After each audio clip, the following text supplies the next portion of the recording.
चलो बच्चों, good morning या गुड इवनिंग या गुड आफ्टरनून, जो भी आप बोल सकते हैं। हमने टाइप्स ऑफ यूटिलिटी भी कंप्लीट कर लिया था। ठीक है, अभी हम लोग पढ़ने वाले हैं नेक्स्ट टॉपिक जो हमारा है वो है law of diminishing marginal utility. क्या है हमारे टॉपिक का नाम? रिपीट करेंगे सब लोग एक बार। Law of diminishing marginal utility, है ना? पढ़े, स्टार्ट करें। अब डिमिनिशिंग मार्जिनल यूटिलिटी का मतलब क्या है? सिंपल सा लॉजिक है कि जैसे जैसे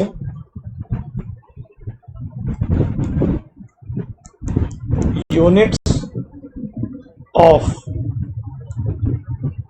कंजम्पशन इंक्रीज होगा, वैसे वैसे आपका जो एडिशनल बेनिफिट है या सेटिस्फेक्शन वो धीरे धीरे कम होगा। That is law of DMU, diminishing marginal utility. बराबर है ना? तो सबसे पहले तो देखते हैं इस लॉ को इंट्रोड्यूस किसने किया। इस लॉ को इंट्रोड्यूस किया है द फेमस इकोनॉमिस्ट प्रोफेसर गॉसन्स। इसीलिए इसे गॉसन्स फर्स्ट लॉ ऑफ सेटिस्फेक्शन भी बोला जाता है। फर्स्ट लॉ ऑफ सेटिस्फेक्शन भी बोला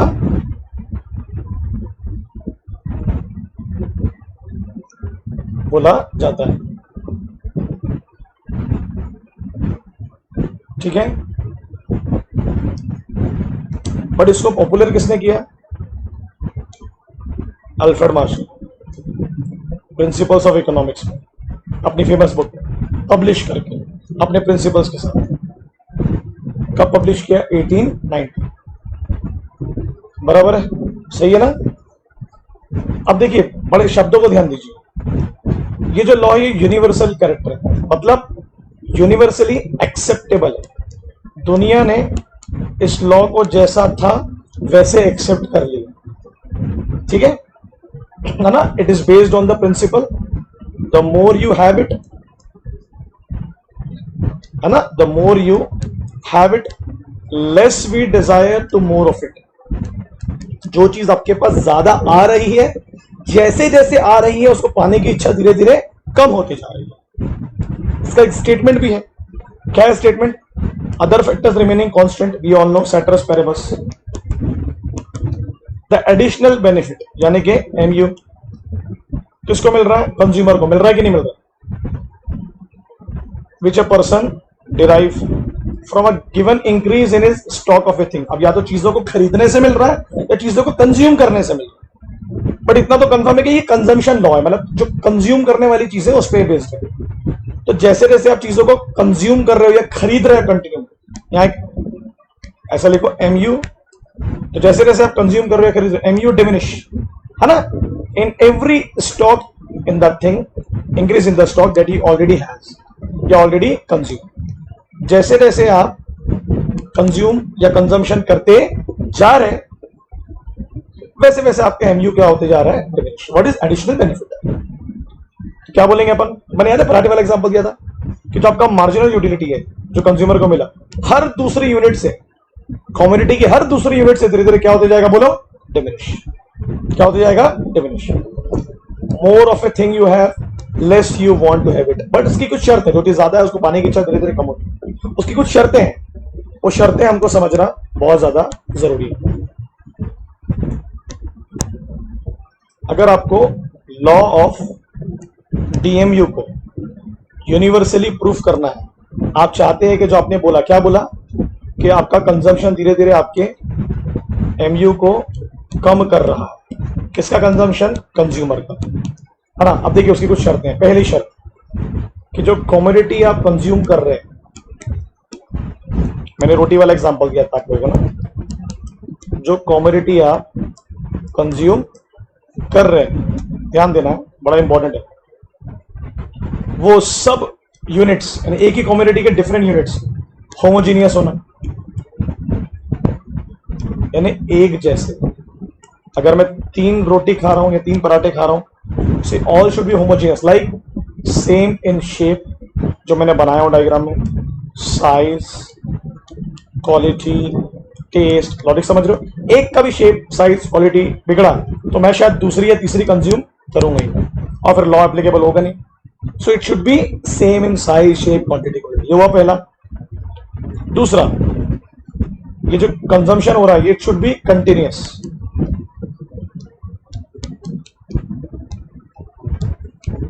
गैप नहीं होना। अगर गैप हुआ तो अपन पढ़ते हैं। अब जैसे मैंने अभी एक रोटी खाया, अब अगर मैं दोपहर को एक रोटी खाता हूं या शाम को एक रोटी खाता हूं या 4 घंटे बाद, हो सकता है दूसरी यूनिट की यूटिलिटी ज्यादा हो। So there should be no gap in the consumption, और होता भी है ना ऐसा, बराबर है कि नहीं। दूसरी बात, consumer should be rational. What is that mean? Consumer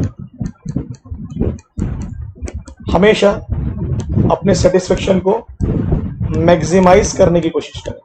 maximise the satisfaction, और कौन से पॉइंट तक ले जाए? जल्दी बोलो, रिपीट करो। पॉइंट ऑफ सेटिटी, याद है, पढ़ाया था मैंने आपको। Point of satiety, what is the meaning of point of satiety? Point of maximum satisfaction.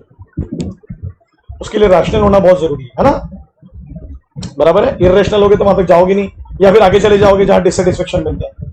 पढ़ेगी नहीं पढ़े? ये डिफरेंट यूनिट्स है एक कम्युनिटी में, अरे बराबर है।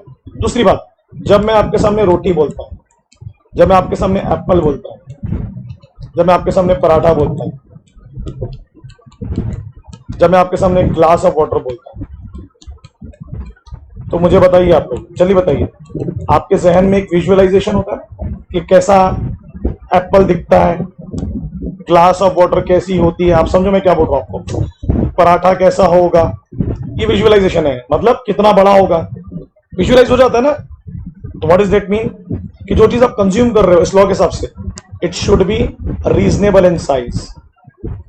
मतलब जो नॉर्मली साइज होता है, रीजनेबल इन साइज, ना बहुत बड़ी ना बहुत छोटी। What is that example? अगर बहुत बड़ी होगी तो मैं हो सकता है दूसरा कंज्यूम ही ना करो, है ना। अब एक नॉर्मल ग्लास ऑफ वाटर क्या होता है ये मान लेते हैं, इतना सा हुआ तो फिर दूसरी वाली से ज्यादा मिलेगा। इतना बड़ा हुआ तो दूसरी वाली पी नहीं पाऊंगा मैं। It should be reasonable. आप समझ रहे हैं मैं क्या बोल रहा हूँ? आप देखते हैं ना बच्चों को पानी पिलाते छोटे छोटे चम्मच से, तो कैसे फड़फड़ाते हैं उनको पहले चम्मच से सेटिस्फेक्शन ही नहीं मिलता, बराबर है। रोटी का एग्जांपल देता हूँ। अब मैंने बनाया तो ये रीजनेबल साइज है, इतनी सी रोटी होगी क्या, ये इतनी बड़ी होगी क्या? अब लॉजिक समझ रहे क्या कह रहा हूं? So it should be reasonable, जो नॉर्मली कंज्यूम करने लायक होती है, और जिसमें क्लियर है कि हर दूसरे यूनिट का सेटिस्फेक्शन धीरे धीरे कम होना चाहिए, और हर चीज का विजुअल रीजनेबलाइजेशन हमारे दिमाग में है। दूसरा, ये जो कम्युनिटी आप कंज्यूम कर रहे हैं, जो कंज्यूम कर रहे हैं units of different units of single community, इसका सिंगल यूज है, यानी जब आप इसे कंज्यूम कर रहे हैं, इसका कंजम्पशन के अलावा और कोई यूज नहीं है। क्योंकि अगर मल्टीपल यूजेस होंगे किसी कम्युनिटी के, तो मैंने बताया इसकी यूटिलिटी कभी जीरो होगी नहीं होगी। इलेक्ट्रिसिटी, वाटर, इंटरनेट, कहाँ होती है इनकी यूटिलिटी? जीरो, कभी नहीं होती। तो ऐसा मान के चलना है कि जो यूनिट ऑफ कम्युनिटी में कंज्यूम कर रहा हूं उसका एक ही यूज है, वो क्या है? कंजम्पशन, ठीक है। और जब मैं कंज्यूम कर रहा हूं तो दो ही चीजों पे काम हो रहा है, एक मेरा सेटिस्फेक्शन, दूसरा मेरा price. Other factors remaining constant. What is the other factors? The taste, the habit, the income, the substitutes, इसको बोलते हैं कॉन्स्टेंसी, अदर फैक्टर्स रिमेनिंग। क्योंकि अगर मेरा टेस्ट, हैबिट ये सब चेंज हुए तो हो सकता है मैं रोटी की जगह कुछ और खा लूं, हो सकता है मैं रोटी पूरी खाऊंगी नहीं। अब समझ रहे हैं क्या बोल रहा हूं आपको मैं? ठीक है। दूसरी बात, हम रोटी के सेटिस्फेक्शन को कैसे मेजर कर रहे हैं? नंबर्स में। इसको बोलते हैं कार्डिनल मेजरमेंट, पढ़ाया था मैंने आपको, इन नंबर्स। क्यों कर रहे हैं बच्चों? जल्दी बताओ, जल्दी बताओ क्यों कर रहे हैं? सर क्योंकि अगर पहली से 10 मिला और दूसरी से 5 मिला, तीसरे से 0 मिला, इससे -5 मिला, तो ये हमको मदद कर रहा है ना ये समझने में कि कहाँ पे अपने कंजम्पशन को रोक देना है। तो टू कंपेयर करना आसान हो जाता है। टू कंपेयर, बराबर है कि नहीं बराबर है भाई? डिफरेंट यूटिलिटीज हम लोग पढ़ रहे हैं, और ये इसके असम्पशंस है। अगर लॉ को अप्लाई करना है तो ये असम्पशंस आपको समझने पड़ेंगे, बराबर है। ये पूरे असम्पशंस है, भूलना नहीं है। Consumer should be rational, try to maximise utility measure करो, तभी तो आप कंपेयर कर पाओगे। ऑल सबका साइज शेप क्वांटिटी सेम होना, रीजनेबल साइज की होना, बहुत बड़ी ना बहुत छोटी, तो सेटिस्फेक्शन में फर्क आता है ना। Continuity should be continuous without any gap, other factors remaining constant. नहीं तो वो आपके कंजम्पशन को अफेक्ट कर सकते कि नहीं कर सकते। जब किसी के पास बहुत ज्यादा इनकम होती है तो वो क्या करता है, इर्रेशनल परचेसिंग कर लेता है, उसे पता ही नहीं होता कि कहां अपने सेटिस्फेक्शन को या कहां अपने कंजम्पशन को रोकना है। दूसरी बात डिविजिबिलिटी, जो भी चीज आप कंज्यूम कर रहे हैं उसको आप डिवाइड करके कंज्यूम कर रहे हैं। रोटी को डिवाइड कर सकते हैं, यस सर, एप्पल रोटी, पराठा, डोसा, यस सर। कार नहीं, टीवी नहीं, इसका मतलब वो चीजों पर ये लॉ एप्लीकेबल नहीं है। उसको डिवाइड कैसे करोगे आप, और वो कंज्यूम थोड़ा की जाती है। कार, टीवी, ये तो बल्कि गुड्स की बात कर रहा हूं मैं, बल्कि गुड्स। और सिंगल वांट है, मल्टीपल वांट होगा तो कभी भी यूटिलिटी जीरो नहीं होगी। क्लियर है? ये मैं तो ऑलरेडी पढ़ा चुका हूं मैं पहली यूनिट से, सेटिस्फेक्शन 10। अब धीरे धीरे क्या होगा, कम। तो ये कम कब होगा, जब ये कंटिन्यूअसली कंज्यूम कर रहे हो आप। क्लियर है ना यार? सब होमोजीनियस होना, सिंगल यूज होना, क्योंकि मल्टीपल यूज होगा तो कभी भी सेटिस्फेक्शन जीरो होगा नहीं। इलेक्ट्रिसिटी का देख लो, पूरे घर की लाइट बंद कर दो मगर अंदर जगह कुछ तो चालू करोगी। आप नंबर में मेजर कर रहे हो कंपेयर करने के लिए, देख रहे हो कैसे अदर फैक्टर्स रिमेनिंग कांस्टेंट, दो ही फैक्टर्स इंपॉर्टेंट है। समझ में आ रहा है ना? और डायग्राम तो मैं ऑलरेडी बना चुका हूं। पहली रोटी से सेटिस्फेक्शन 10, दूसरी से 8, तीसरी से 6, पढ़े होगे नहीं, 4, पता नहीं इतनी रोटी कौन खा रहा है है ना। और फिर छठवे पे ये पॉइंट ऑफ सेटिटी, मतलब मैक्सिमम सेटिस्फेक्शन, याद आया? इस पर टीयू हाईएस्ट होता है, टोटल यूटिलिटी यहाँ पर। और ये नेगेटिव एरिया, ये क्या बोलते हैं इसको, डिसयूटिलिटी, मतलब डिससेटिस्फेक्शन। इर्रेशनल हो अगर आप वहां जाके कंज्यूम करते हो। कौन सा स्लोप बोलते हैं इसको, left to right, upwards to downwards. किस तरफ आ रहा है बोलो, क्या बोलते हैं इसको, नेगेटिव स्लोप। क्यों बोलते हैं नेगेटिव स्लोप? जब भी दो वेरिएबल में, दो वेरिएबल है ना, जब भी दो वेरिएबल में इनवर्स रिलेशन होगा तो जो स्लोप होगा वो हमेशा क्या होगा, नेगेटिव। इसको नेगेटिव। क्लियर है? एक्स एक्सिस में क्या लिखा है, यूनिट्स, वाई में क्या लिखा है, मार्जिन यूटिलिटी। और ये जो कर्व है, कर्व देख रहे हैं ना आप, किधर से किधर आ रहा है, left to right, upwards to downwards. और नेगेटिव एरिया में क्या शो कर रहा है, डिससेटिस्फेक्शन। और 3 वैल्यू मिल रही है आपको यूटिलिटी की, क्या क्या, पॉजिटिव, नेगेटिव और जीरो। ये तो मैंने पढ़ा दिया था आप लोगों को, तो बताने की जरूरत ही नहीं। अरे क्लियर है क्या? खत्म हो गया लॉ ऑफ डीएमयू और उसके असम्पशंस। मगर आप स्टेटमेंट को चेंज नहीं कर सकते, जैसे इंट्रोडक्शन स्टेटमेंट आपको वैसे ही लिखना एग्जाम में, ट्राई करना है। क्लियर है? और क्या बोला मैंने आपको, ये लॉ किस किस पे एप्लीकेबल नहीं होता है, बल्कि गुड्स, जिनको हम एक बार में एक ही खरीदते हैं या एक से ज्यादा नहीं खरीदते, और जिनको हम कंज्यूम भी एक से ज्यादा नहीं कर सकते। कार, टीवी, फ्रिज, आप लॉजिक समझ रहे हैं?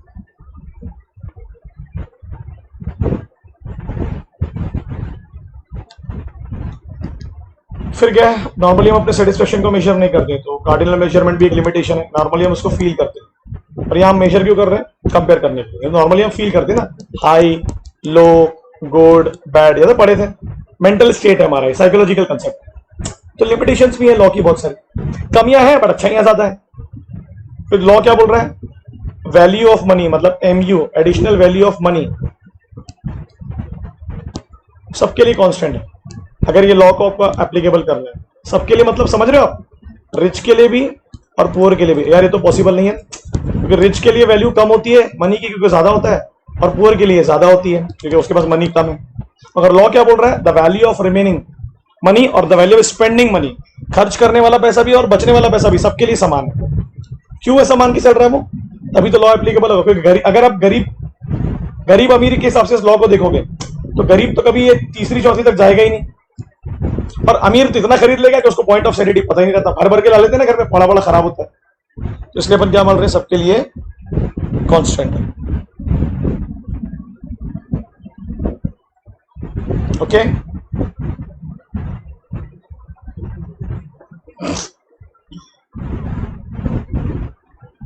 ठीक है ना।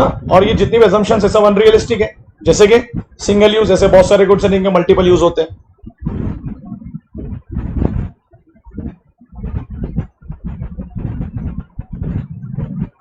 देखिए लिमिटेशंस है उसकी, ये सब अनरियलिस्टिक assumptions है, मगर आपको काम आती है ना। क्यों, लॉ को समझने के लिए। अनरियलिस्टिक ही तो है, चीजें एकदम होमोजीनियस कहाँ होती हैं, अदर फैक्टर्स कांस्टेंट कहाँ होते हैं। इंडिविजिबल गुड्स पे लॉ एप्लीकेबल नहीं है, बताया मैंने। आप चीजों को मेजर नहीं करते, फील करते, बट हम यहां पर फिलहाल इसको मेजर कर रहे हैं कंपेयर करने के लिए, सब अनरियलिस्टिक है। एमयू ऑफ मनी कभी किसी के लिए कांस्टेंट नहीं होता है, और ये लॉ सिंगल वांट बोलता है, मगर ऐसे कई गुड्स है जिनकी वांट क्या है, एक से ज्यादा। कौन से गुड्स? इलेक्ट्रिसिटी, वाटर, इंटरनेट, कोल, जिनकी यूटिलिटी कभी जीरो नहीं होती। मतलब ये लॉ मल्टीपल वांट सेटिस्फेक्शन वाले गुड्स में एप्लीकेबल नहीं है, बट कमियां तो हैं इसमें, बट खूबियां इतनी ज्यादा है इसलिए एप्लीकेबल हो गया। ठीक है, चलो बाय टाटा, लिख लेना पूरा कॉपी।